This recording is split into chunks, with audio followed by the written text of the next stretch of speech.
Hi everyone, it's David Wheeler at Wycombe Wanderers and you're listening to the Wycombe Wanderers Show. Welcome to the latest edition of the Wycombe Wanderers Show. This week we'll look back at two draws, both at Adams Park. We'll feature the games against Morecambe and of course Port Vale on Tuesday. We've got a double match debrief with Phil on the way. We'll hear the thoughts of Keith Ryan as well, who was on co-commentary duty on Tuesday night as well. We'll look ahead to the visit of Walsall, that also at Adams Park on Saturday in the first round proper of the FA Cup. We'll get the thoughts of JDT as well, the Vice Chair of the Wycombe Wanderers Ex-Players Association, on various memorable cup ties involving ex-players as well. We'll hear from manager Gareth Ainsworth too, also looking ahead to that game. Plus, we'll catch up with Emma Newberry from Wycombe Wanderers Women to find out how they're getting on at the moment at their new home. They've been in FA Cup action recently themselves and are doing, well, they're at the bottom of the table, to be honest. But Emma was the player of the match in the last game against Abingdon last weekend. So it'd be great to catch up with her as well. But first, on your regular edition of Wanderers News, we'll bring you the latest from Phil. We've got a double match debrief, as I say, starting with the draw against Morecambe, which was a family day, you might remember, and brilliant to see so many people at Adams Park, perhaps in some cases, seeing the game for the first time. Yeah, it's brilliant. Really lovely to see over 1,300 people that maybe perhaps wouldn't have been there normally, enjoying all the festivities before the game. In the car park, great atmosphere, and really great to hear them during the game as well, getting behind the team and waving flags and doing all sorts as well. Hopefully they had a really great day and we see some of them again, or in fact all of them again. It'd be lovely to see everyone back down at Adams Park. But yeah, it was wonderful to see the town coming together. It's something really nice, isn't there? We spoke to Joan, who was a supporter who'd been along. Last time she'd seen Wycombe was at Lokes Park, and sort of obviously, I guess, heard about what's going on at the moment with the team and how well they've been doing over late, and really great to. And she was saying as well, you know, you can't beat just sort of the live atmosphere of supporting your local team. Exactly. If you can get to the games, then there's nothing that replaces it. The excitement, you know, you can see everything. There's not a bad seat in Adams Park.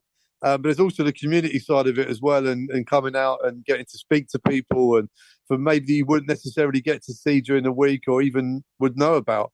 I often wonder what communities would be like if you took their football clubs away from them, because, you know, the bars and the clubs around Adams Park or in Adams Park, like the Caledonian, etc., and the village, you get people from the community, from all walks of life, all different kinds of people who all come together under the one banner of Wycombe Wanderers, which is a great way for all sorts of different people to get together and have a chat. And I think in this day and age, that's really, really important.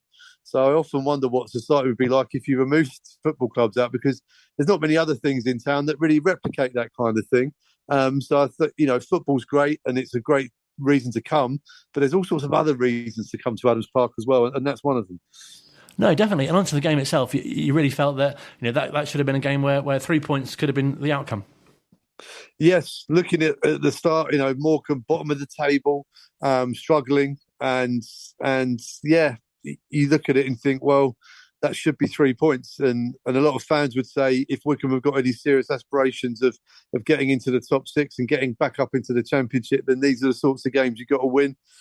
So a frustrating day with the result, because 1-1 against the team, you know, like we just said, they were coming into it really fighting. But they're the tricky team sometimes, Colin. And I thought Morecambe were full value for their point as well, because they hit the post a couple of times as well, and they had a penalty shout turned down. Yes, Wycombe had their issues with the referee as well, with a disallowed goal from Sam Vokes in the first half, and the one late on too with Brandon Hanlon. But yeah, when he boiled it all down, I thought maybe the point was a fair result across the 90, which was tough to take, because Wycombe at home with a big crowd behind them as well should have really won that game. And obviously the officials don't have the benefit of VAR or the ability to go over it over and over again. But, you know, many fans after that game on Saturday were saying, you know, what on earth was wrong with Sam's goal?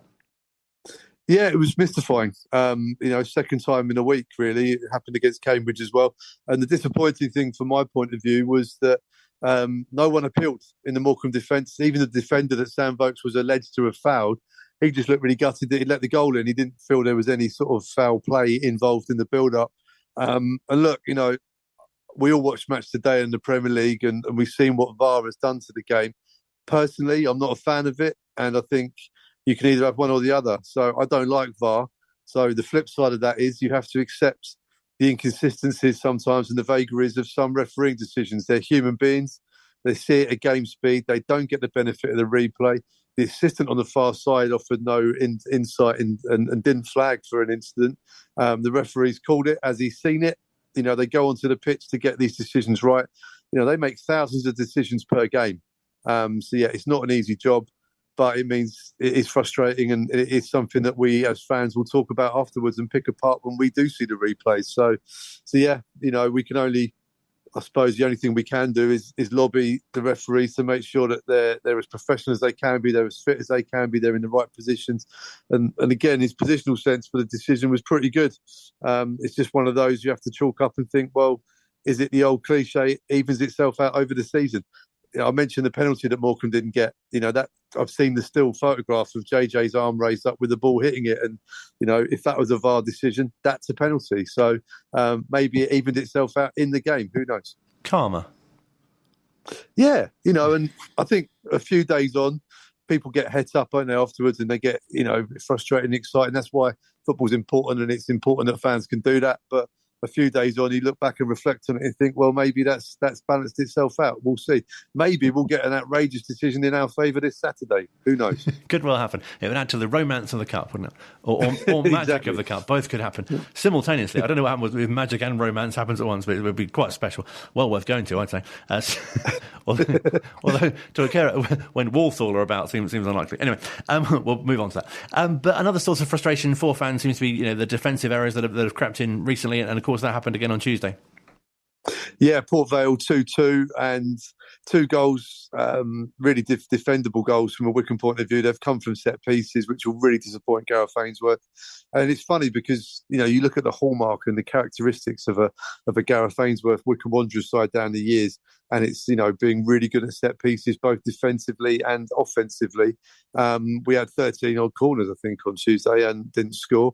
And we let 2 goals in from set pieces, which hugely disappointing, but especially when you couple into the third goal that Cambridge scored against Wycombe, which was from a corner as well.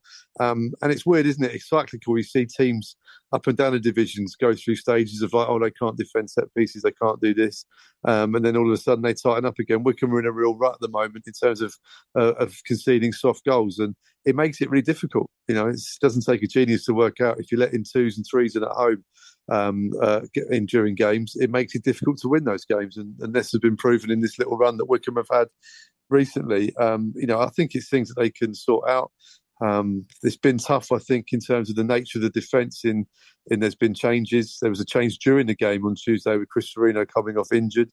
But I thought Jack Grimmer defended really well, especially in open play against Alice Harrison. But yeah, there's I'm sure that the coaches are working really hard on this, because if they can eradicate those out of the game, then Wycombe are scoring some excellent goals from open play, something that they didn't used to do in recent times and was relying on set pieces. So if they can tighten up at that end and keep going at the other, then things will be looking good, especially when the injured players return. Annis's goal was quite special, wasn't it? And also really nice to get Lewis Wing on the score sheet as well. Yeah, Lewis Wing, second goal in 7 days, both from outside the area. And, we've known that he's got that ability, and it's really nice to see that come to the fore. And Anis Vermetti, well, running out of words to describe him, really, because what a goal that was. I mean, just pure power from outside the area, but the run to get in there was magical as well. And, I've said it before and I'll say it again, it's a joy to watch week in, week out. But as sublime as that is, the frustration comes from the other end, and that's what Gareth Ainsworth was saying to me after the game on Tuesday. We've got to defend set pieces better. There's 4 set pieces now in 3 games against, and if you keep conceding set pieces, you give yourself mountains to climb in games. And we've scored 2 good goals tonight. Arguably one of ours is a set play. Lewis Wing's strike from a free kick, but. We did more than enough tonight to win the game, but unfortunately you can't defend like that. It's middle of the 6-yard box. There's a free header. But we never get that from our corners, and you're asking for trouble if you let that happen. So we'll be working on those without a doubt. And it was a scrappy game, I thought we played really well on Saturday against Morecambe and created, especially first half, numerous chances, but nothing really clear cut. And then today, again, nothing clear cut, but we always looked a threat, and I think we saw some of the tired legs as well, which probably we're going to have to change up for Saturday's game against Walsall. But No, I'm proud of the boys. Just defending those corners would have been spot on tonight, because it was always going to be a scrappy game. Port Vale are fighting to stay in this league. They've got promoted last season. They've come. They're big. They're strong. They go long. They go into Harrison, who won a lot of flicks. And Chris Farino picked an injury up in the first half, which didn't help things. And we've got to make sure that we'll learn from this tonight, and we're more adaptable when these set pieces come in.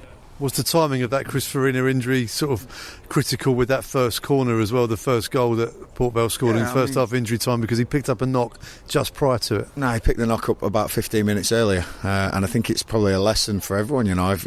It's a brilliant fault if he's tried to soldier on, but if people aren't fit, you've got to get off the pitch, and let someone else take over. But Chris is a phenomenal player. He's going to play at the top 2 levels without a shadow of a doubt for me.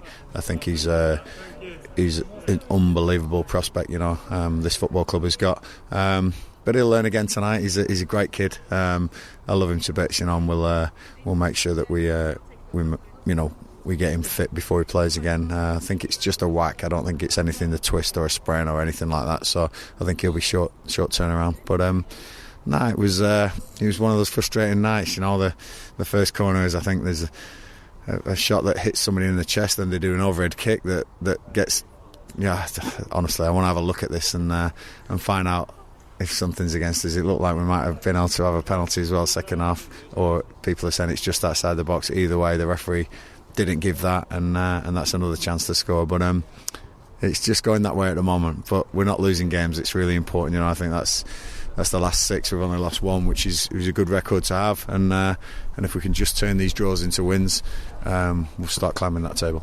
The introduction of Gareth McCleary made a big difference with 10 minutes to go. Was there maybe a slight regret of not doing it earlier? Yeah, definitely. I probably wish I had thrown him on a little bit earlier, but you always think you're going to get in the game and you're going to get something out of the game. But I didn't see the set piece and the free header coming, and I probably would have introduced him even earlier if I knew that was happening. But no, you look at hindsight, and everyone's got a great degree in that after the game. I'm sure plenty of people would have told me what team to pick and what to do after the game, but not many before. Really nice to hear Gareth speaking so nicely about Chris Farina as well, who's performed. He's really sort of grown into that position, hasn't he? Yeah, he's been a really good lad to get to know here as well, because he's very humble, he's very driven, and he's just getting better and better on the pitch, isn't he? Hopefully he's okay from that knock on Tuesday, because a big player for Wycombe in every sense, both up front set pieces and defending set pieces as well. But he's really good at the game, his tackles. He's really coming good. And what a wonderful advert for the development squad. And I'm sure he'll make this club a bit of money in the future. But it's one to enjoy while he's here at the moment. But yeah, really good to watch him develop and learn the game.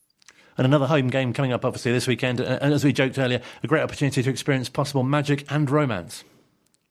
Well, indeed, FA Cup magic and romance. Oh, and fever, of course. FA Cup fever, you might catch that.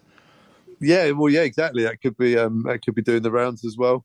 But yeah, I mean, with Walsall in town, possibly not. It's not, with due respect to Walsall, first round draw. It's a winnable game for Wycombe, but it's a team that we've played in the league a few times. For me, the romance or magic would be us going to one of our old non-league foes, maybe to kind of revisit some of the glory years of the 80s, perhaps.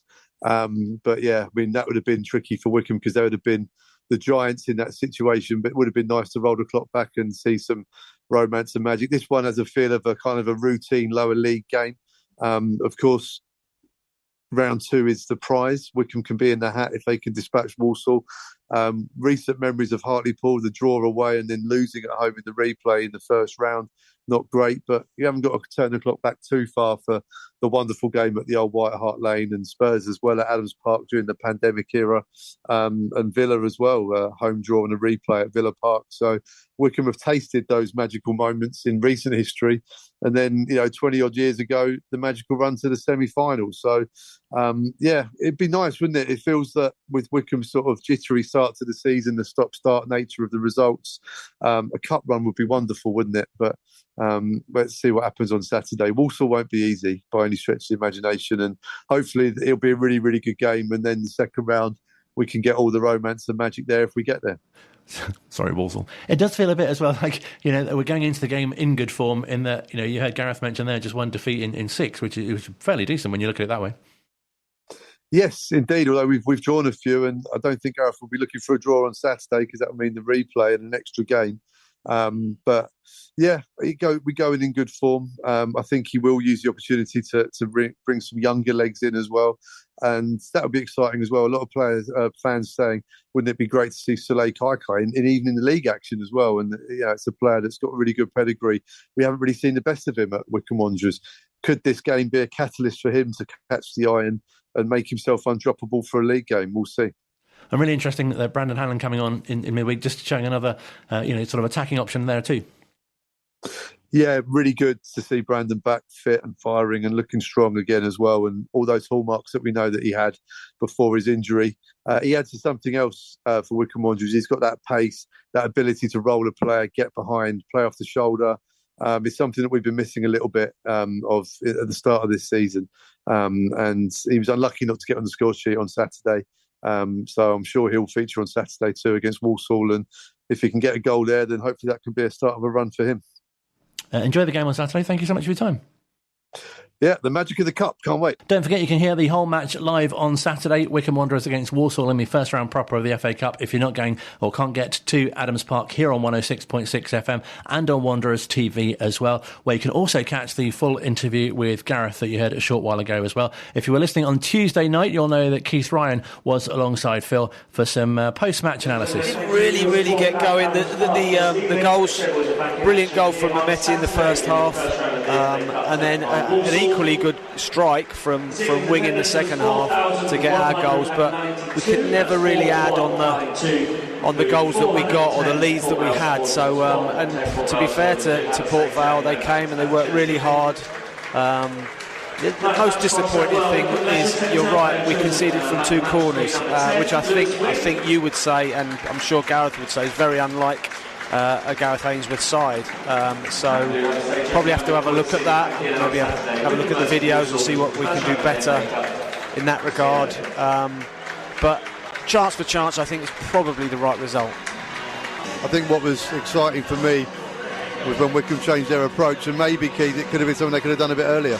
I think so, yeah. I mean, you've got some really talented boys on the pitch there, and in the latter stages of the game, I felt we were getting it down, getting it wide, getting good quality balls in the box, and maybe if we'd have done that a little bit earlier, things might have been different. But can't deny that the second goal, a cracking goal, came from a long ball and a knockdown, a fantastic finish, and and Mehmeti's goal in the first half was cracking. But as you said, you've just summed it up really well, Phil. Port Vale came here with a game plan. They worked their socks off.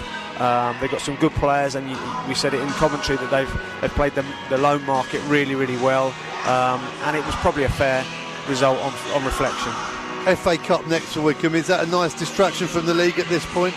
I always feel it is, yeah. I mean, if you're in a cracking run of form, then you probably want to play league games. But I think with a stuttering start now that Wycombe have had, it will be nice. It'll be nice to go up against, you say, Walsall, who are in the league below. And hopefully get a cracking win. Get some, maybe make some changes. He's probably had to rely really heavily on some of these lads. Maybe freshen the side up a little bit. Tinker with formation as he did tonight. And just you never know that something might come out of that. But always I feel it's important to get on a run of winning games. So regardless, he'll want to go there and put on a good show and get the win. Online, on Radio Player and on 106.6 FM. This is Wycombe Sound. Still to come on this week's edition of the Wycombe Wanderers Show, we'll hear from manager Gareth Ainsworth. We'll also catch up with Emma Newberry from Wycombe Wanderers Women, who was the player of the match in their previous fixture. You'll think that's something we covered, wouldn't you? We don't. First, however, let's look ahead to the visit of Walsall in the first round of the FA Cup, or should I say look back, as it's a competition which holds many memories. Of course, 2001, that fantastic day out at Villa Park against Liverpool, Keith Ryan scoring that goal. Loads of other memories as well for ex-players and indeed managers, and those of us that remember as well. So we've been catching up with JDT, the Vice Chair of Wycombe Wanderers Ex-Players Association, to share his thoughts and memories on the competition. Well, yeah, I mean, that was the most phenomenal cup run, and I have to say Gareth Ainsworth would have to do pretty well for his side to get anywhere near that. I mean, it was completely and utterly unexpected, let me just tell you, because, I mean, they started off against Harrow Borough. That's pretty exotic, and they won that one in November of 2000, and it looked like, well, just another game. They went on to play Millwall. Millwall were doing well at that stage, and they absolutely shocked them, and got some very bad publicity from the Millwall manager, who accused Laurie Sanchez's side of doing all sorts of things. But they just carried on. They played Grimsby, and it's not exactly exotic, is it? Harrow Borough, Millwall, Grimsby, but then suddenly in the fourth round they got Wolves, and I don't know whether you can remember or the listeners can remember, but we had a lot of snow then, and the snow was cleared off the pitch by supporters, aided, of course, by the great Jim Gardner on his tractor, and that work resulted in a 2-1 victory over Wolves. And we thought, wow, this is getting great. And then who do we draw in the next round? Wimbledon. They had a certain guy called Ainsworth playing for them. Don't know what happened to him. And it was an absolutely amazing 2 ties, 2-2 in the home game. And it was 2-2 after extra time and went to penalties. And the penalties just went on, it seemed, till the middle of the night. Alan Parry was doing the commentary for TV, and you can imagine what he was like. Anyway, they won that one on penalties, which was probably one of the most exciting games that I've ever seen Wycombe Wanderers play. And then, of course, we came to Leicester City, and Wycombe didn't have any forwards. And Alan Hutchinson, my dear colleague from the Ex-Players Association, was secretary at that particular time. And he said to Laurie Sanchez, well, I'll put a bit on, that this is what it was then, teletext, and say, anybody got any players, strikers, that are eligible for the Cup? And Laurie kind of was fairly sanguine kind of guy, kind of raised his eyebrows. Anyway, of course, who pops up but Roy Essendoe? And of course, in only the way that the Cup can be, Essendoe scores this great goal against Leicester City. And suddenly, unbelievably, Wycombe Wanderers, little Wycombe Wanderers, are in the semi-finals of the FA Cup. And who do they play? Alan Parry, eat your heart out, his team, Liverpool. And that game, of course, at Villa Park, that goes down in the annals as well. My namesake, Martin Taylor, was actually the Wycombe hero that day because he pulled off some magnificent saves. And remember, this was a Liverpool side that were in their pomp. They'd won the European Cup. They were one of the sides, not of just England or Great Britain, but of Europe. And 5 minutes from time, up pops Keith Rhino and lobbed the ball into the net, 2-1, all to play for. It wasn't the fairy tale finale, but what an absolutely fantastic run. So that's the kind of run that the current team have got to try and surpass. And reaching the third round for the first time in the club's history was very special. We've been fortunate enough to speak to some players who featured on those ties as well. Well, I was very lucky then because I'd left the Bucks Free Press and gone north to pursue my journalistic career, and I'd just joined BBC local radio, Radio Cleveland, and I was covering Middlesbrough at the time. And it's quite strange. I went in the day of the draw because I had to write a ghost column for Jack Charlton, who was the Middlesbrough manager. And I said to him, have you heard the draw? And he said, no. And I said, well, you've got Wycombe Wanderers away. Who are Wycombe Wanderers? And I said, well, they're the top side in the Isthmian League. And, oh, well, that's all right then. I said, well, I haven't finished yet. And he said, what do you mean? And I said, Well, the pitch at Lokes Park, it's called. It slopes 10 feet from side to side. Taylor off, he told me. He wouldn't believe me. He would not believe that was the case. Now, Jack was a very laid-back manager. He left his coaches to coach, and he went off and did his fishing. But he was there, as Brian Clough was, and later on Martin O'Neill. He was a man that was there on the day. I travelled down with the team to Lokes Park, and it was a really strange feeling for me, covering Middlesbrough at the time, but Wycombe Wanderers were my boyhood club, the club that I'd played for, the club that I'd reported on, and were in the third round for the very first time. Now, Middlesbrough at that stage were top of what is now the Premier League, but the old First Division. They were actually top of that division. They've got a really good team, some great players in it. Willie Madron, John Hickton, David Mills. I can name that whole team. We pulled up at the ground and we got out, and Jack Charlton walked in, looked at the pitch, came up, and he grabbed me by the scruff of the neck and said, "You weren't in line, were you?" And I said, I told you, Jack, I told you. Anyway, of course, they got a hell of a shock because, as we all remember, and as we keep playing virtually every other dinner, Alan Phillips could have actually won that game for Wycombe Wanderers. Terry Reardon free kick, Alan Phillips free header on the far post. Well, free header. John Hickton was holding his shirt a bit, but anyway, and Alan put it, I would think, 2 inches past the post. Jim Platt nowhere in goal. Anyway, Jack Charlton was most magnanimous. Afterwards, in the dressing room, in front of the TV cameras, he went in and congratulated all the Wycombe team, Brian Lee and everybody, and said, well done, lads, you did really well. You gave us hell of a fright, but we're going to give you a real tousing up at Ayresome Park. Well, 3 days later, Brian Lee, who'd had to ring round various players to ask them, could you get time off work to travel up to Middlesbrough? That's the state of play as it was then. Anyway, he cobbled together his team. They went up there, and I'm sat up in the gantry doing my radio stuff, and it's 0-0 into the last minute of the game. I mean, Wycombe got quite a tousing. John Maskell probably played the best game of his life. He made some magnificent saves.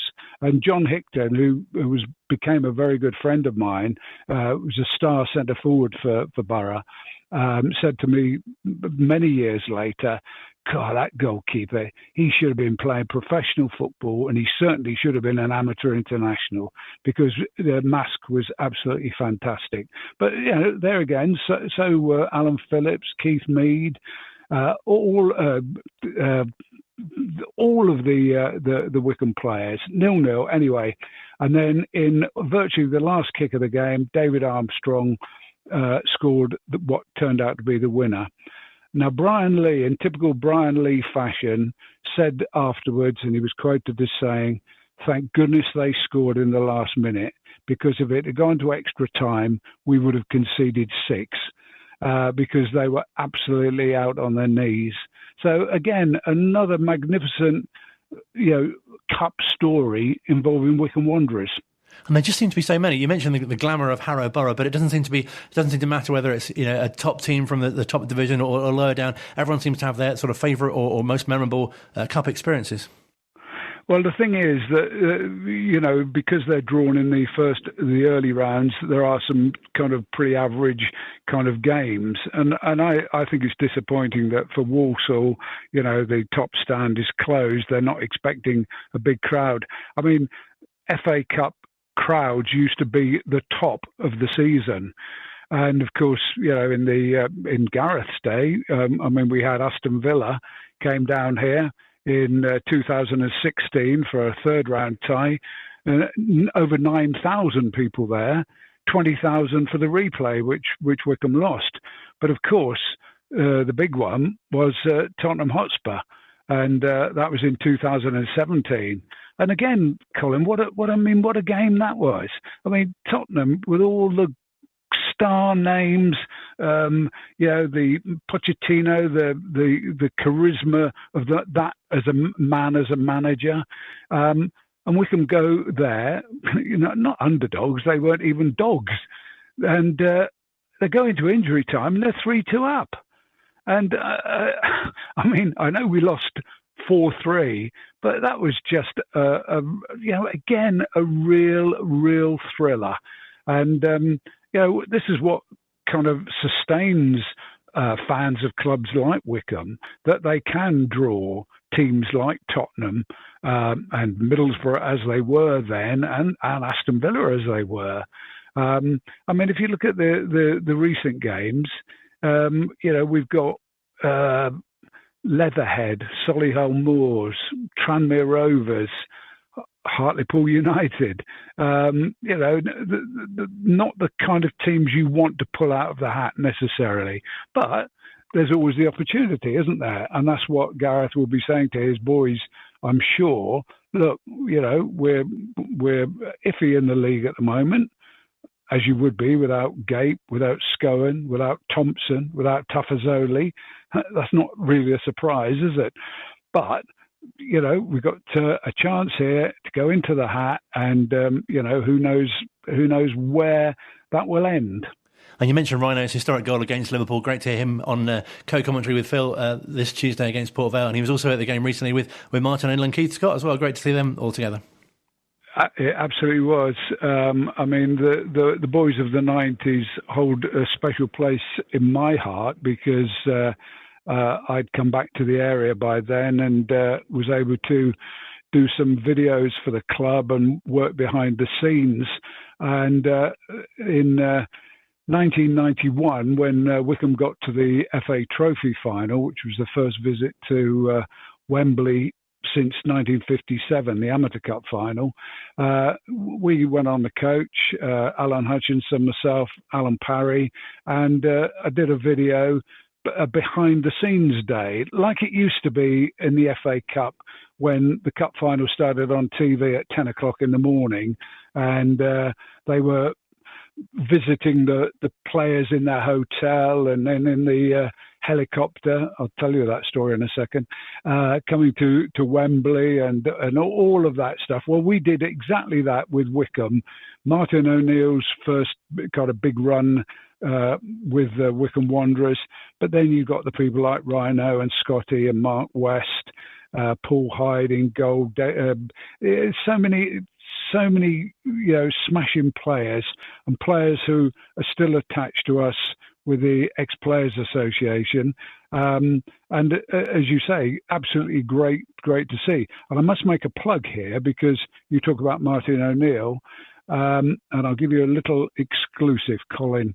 I spoke to Martin last night, and Martin is coming to our dinner on November the 18th. Martin has actually got a book out, and he's going around the country. He started off at the exotic resort of Oswestry, and he's travelling to all parts of the globe, putting up his book. But he's going to come to the dinner, and we're going to give away some of his books, which he's going to autograph there on the spot to the individuals.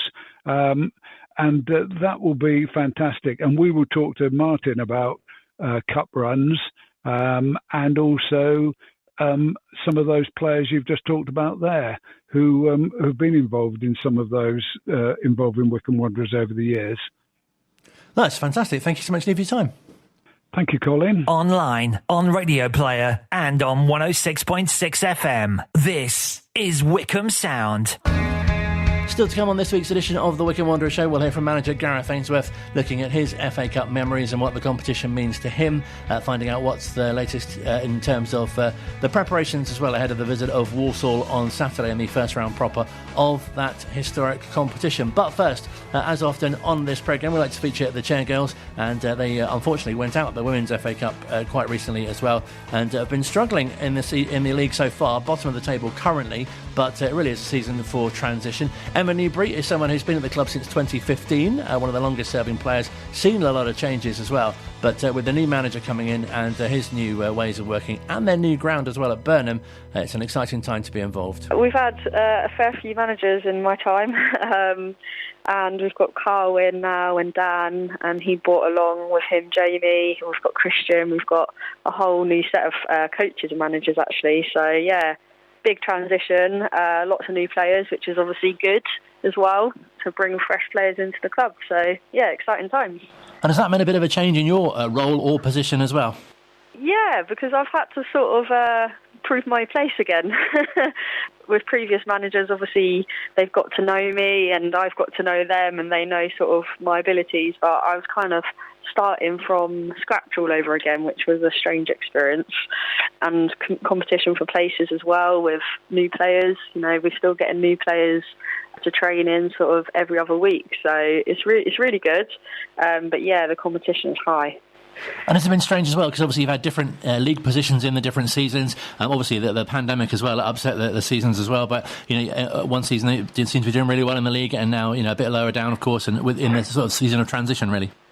Yeah, so with COVID, unfortunately, it put us out for a good couple of seasons. Like, we started the season and then it was null and void because of COVID impacting it. And a couple of seasons ago, we were actually in one of the finals for the Cup and we never got to play it because of COVID. So we were on track for sort of being third in the league as well, so doing really well.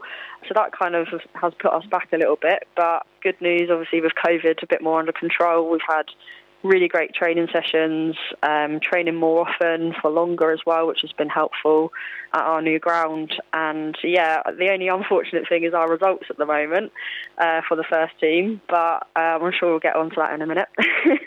Yeah, definitely. I mean, overall, it seems like such an exciting time for women's football, you know, generally with the success of the Lionesses, but obviously locally as well. As you say, you moved to your new home of Burnham, you've got a new coaching team in and a number of new faces in the squad as well. Yeah, definitely. It's been a big transition, and I think half of the reason of why we sort of haven't taken all the points up for grabs is the transition of getting to know how we all play and the manager knowing who the starting 11 should be or what formation works best. So it's just really been a learning experience. So although on paper we are not doing as well as previous seasons, it's, in my opinion, the best it's been for a very long time. So I think it's just going to be a settling in period, and then I'm feeling positive about the rest of the season. So what's the integration of the group been like? Because I know in previous seasons you've prided yourself on, you know, being like a family really and so close. But I guess that must be tricky if new faces are coming in. Yeah, do you know what? I'd say it's still the case because what's been really lovely about this season with Carl on board is that he's got us training and playing at the same venue, which is the first time we've ever had that at Wycombe Wanderers. So previously we've all sort of played at different pitches and our training sessions have been on the same night but very separate. And there's great sort of transition between teams, so there's elements of when the reserves will come join in with the first team football, or we'll mix up and we'll have a sort of in-house friendly.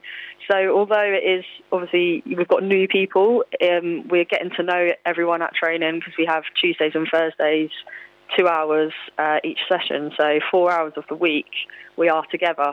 And we like to do a lot of social stuff as well, getting down to Wycombe Wanderers games and things like that. So, yeah, although we're all new, we are bonding really well, which is good. And something else which really stands out, obviously, is playing at Adams Park this season for the first time. That was in the FA Cup, of course. That must have been so special to be, you know, involved and something for the club as well. Yeah, I mean, going down in history, first competitive game for the club, which is amazing. We've been lucky enough to play there a few times, but just not sort of in-season and competitive match. So to have our first FA Cup game there and our first win was really, really good. Unfortunately, we did lose the next round of the FA Cup to Aylesford, and we did have to exit the FA Cup, but we're hoping for more games at Adams Park soon, which will be good. You talked about the recent results, a bit disappointing, I guess, but how would you assess how the season's gone so far? Because it's still fairly early, of course. Yeah, it is fairly early, and the only disappointing thing about our league this season is it's quite small. So actually, we all got together last night at training, we watched our VO footage from the previous Sunday, and we've actually only got 10 league games left of the season, which is ridiculous, only being early November. So 10 league games left, Unfortunately, we were out of the FA Cup, so there's no sort of cup games for us. But we just got to take our chances now that we have, and now that we've played a few teams away or at home on our next, obviously because we'll visit them again or they'll come to us, we sort of know what to expect a bit more. Like Carl hasn't met half of the teams before, and we've got some new teams in the league, so just trying to assess every season. You get different players in every team, so you think you know who you're about to go and compete against, and you get there and it's a complete different team. So I think it's a settling in period, 10 games to go. Hopefully we can get more points than what we did last season, which was, I believe we only got about 9 points last season. Does that sort of surprise you in a way, that the kind of the different levels of the teams that you face? Because as you say, you think you've got the kind of measure of them, but then they sort of produce something a bit different. Yeah, I mean, we have a lot of analysis within our training sessions. So what's been really great about Carl and Dan coming in is that they're really keen on analysing games. So we all wear the sort of fitness trackers, the GPS, so we can see how many minutes we've played, you know, what area of the pitch we've covered and things like that, and our performance. But as well as us wearing them, he films the game. So we analyse the games at a training session, and we talk about it, and then we build on it from there. So unfortunately our results have come from just key mistakes, and we let them back in the game. We haven't actually been the worst team at all.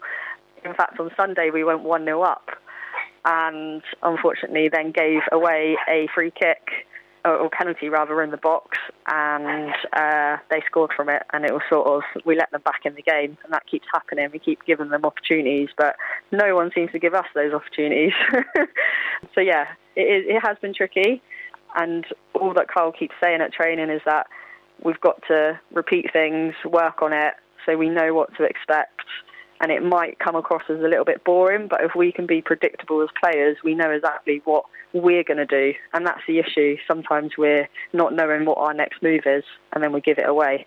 And I guess as well, coming up this weekend, you've got Ascot, who of course are the league leaders, so that'll be a real test as well. Yeah, so top of the table and bottom of the table clash. I think the pressure's on them, obviously, because they're top of the table.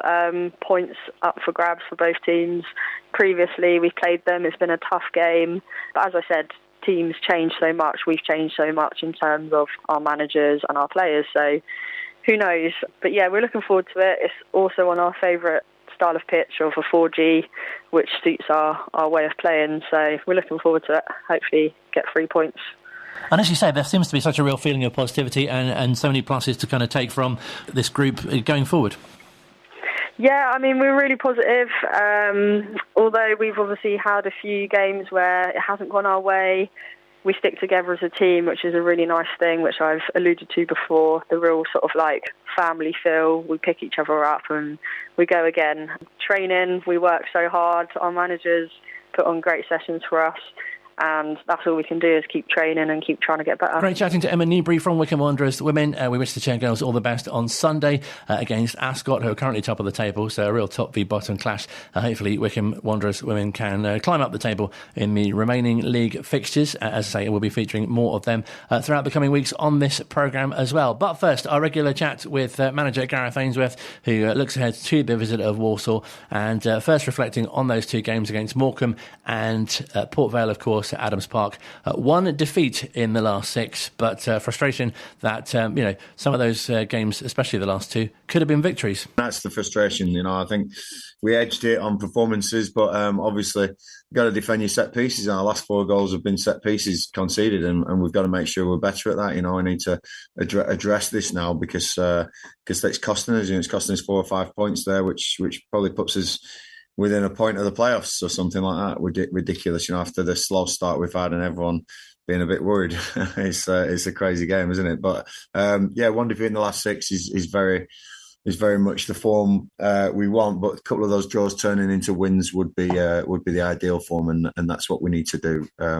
Obviously, it's a sort of rest from the league this weekend with the FA Cup coming up, but Walsall will be big, and I don't want to lose a game to lower opposition in the league. We've done that, and that hurts. You've got to make sure that you're very competitive, and Mike Flynn will have his team really set up well. The big side, very big side again, which worries me at set pieces. But we've got to play what we believe is the right way, and try and get the ball into some dangerous areas, because when we do that, we're looking very dangerous, and some of the goals we've scored lately have been brilliant. Are the defensive issues something that's quite easy to sort of fix, if you like? Yeah, there's a mentality issue as well as a personal issue, but we'll be on it, Colin. Yeah, we need to make sure that we're solid. Teams will come here and now, and honestly, it's brilliant. It's a massive compliment. They'll play position football and territory football where they'll get set pieces. We used to do this. We used to do this against teams. We used to play the ball into positions where we'd get throw-ins and get corners, and we'd be that team that would score from them. I remember 5 years ago, people were saying we haven't scored from open play for 600 minutes or something. We seem to be scoring from open play regular now, and that's a sign of a good team. But we've got to now the other side, which is the nasty, horrible side sometimes that teams will come and try and play against us. And I've got to be on that. We've got to be able to do both sides. The best teams do both sides, and that's one thing that we have to do. And the attacking element must be something that does please you. As you say, you've scored some great goals of late, and also coming from different areas of the field as well. Yeah, we work hard on the attacking. We've probably overworked on the attacking now, and we need to maybe work on that being a bit more solid, because we're going to score goals. We always do. But we're conceding too many, and especially from dead ball situations where I want to make sure that the boys are in the mindset of thou shall not pass, and that's what we'll be working on the next couple of days before a team that will come and really put it on us. And as you say, the Cup on Saturday, a game which I guess you go into as favourites. Yeah, and we go into many games as favourites now. Again, showing where this club has come from. I can't remember being a favourite in a game for the first 5 years of management. But it's a real sort of coup that we are now a team that is recognised. And like I always say, one thing that will always be remembered for is we put ourselves on the map. Definitely, Wycombe Wanderers is now this team that people know. They know their name, they respect, and being favourites is rightly so. On Saturday, we're a league above. We have some great players in our team. We've a great future ahead for this club. And Walsall is a team I played for on loan once back in the Championship. They've got a good history. They have high expectations from their players, and Mike Flynn's a good manager. So we're going to be up against it. It's not a foregone conclusion by any stretch of the imagination. They will fancy themselves. They will fancy an upset in the FA Cup. I want to get to round 3. I know how much that means to these fans and these players even, but I want to make sure we're in round 3 come January and getting some decent sides and decent draws. There is something really special about the Cup, isn't there? Obviously for fans, but also as players and yourself as manager and your own sort of playing time as well. There's something really special about being involved and hopefully, as you say, working your way through the different rounds. It's the FA Cup. It's historically massive. I'm trying to tell Kane, my son, about it. And how much of an important game it is. I hate it where they put the FA Cup on a Tuesday night, the final, or a Sunday evening. Now, I want it that big day in May where everyone sits down and watches the FA Cup. It's the only football on TV, and the build up to it, that week build up and everything like that, and the FA Cup songs and everything.